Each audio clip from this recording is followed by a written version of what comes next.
The other day, while chatting with a group of women, someone began talking to me about hiking around the mountains near my house. I mentioned I'd love to get together and do a tour sometime. She immediately replied, "Oh, but I'm not fast like you. And in any case, I like to actually enjoy the view. Stop and smell the roses." It's not the first time I've been told something along these lines.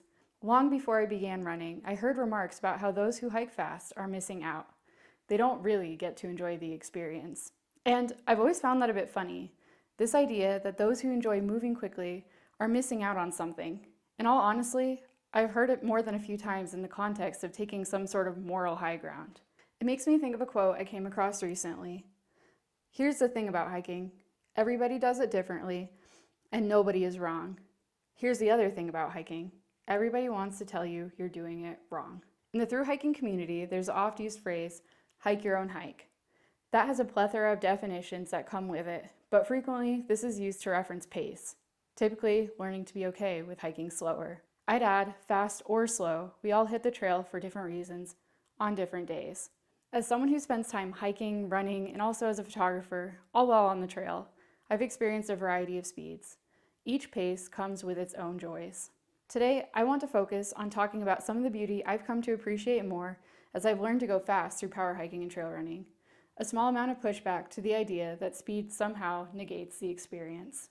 First, trail running has taught me to stay curious and explore more. There are literally hundreds of paths that network around my town, marked but unnamed. While planning for hikes, it's unlikely I'm to choose one of these routes that snake through the woods, not when there are also countless peaks beckoning me to their summits. But since I've begun running, a whole new world has opened up to me. Tiny lakes I never knew existed and nameless waterfalls. The number of spots I've stumbled upon during a pre-breakfast run have only helped me fall deeper in love with the place I call home. Running has given me more time to feel inclined to take the random trail and see what's just around the corner. The only real problem with this is that my easy 5-kilometer runs keep turning into 10 or even 15-kilometer excursions. Similar to the first point, running has allowed me to spend more time in the mountains doing what I love. As wonderful as it is to strive to live slow, in reality, sometimes things are busy. Knowing I can hike and run fast has allowed me to enjoy countless sunrises or sunsets on a mountain, even if I still had to work that day. Being able to go out at that time of day is especially rewarding because everything's completely still. The colors are richer as the sun grazes the horizon, and I feel like I get to see the world in an entirely new way. Third, the more I hike and run, the stronger I get. As I continue to get stronger, I have also come to enjoy being outside more. I remember coming back to my college apartment after a weekend in the mountains, and my roommate asked me if I was even having fun outside. I always seemed exhausted and cranky when I came back. To be fair, I was exhausted and cranky. While standing on a quiet trail was something I did enjoy, it always required so much effort.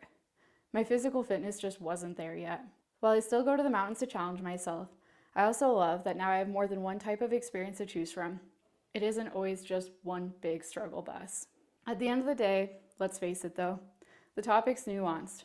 Those who prefer to hike slow or are transitioning into slow hiking have plenty of reasons for choosing that as their preferred method of being outside. On the other hand, it's worth stating that fast hiking or trail running are rarely about the hurry. It's about people doing what they love, doing it often, and the flow state that comes with it.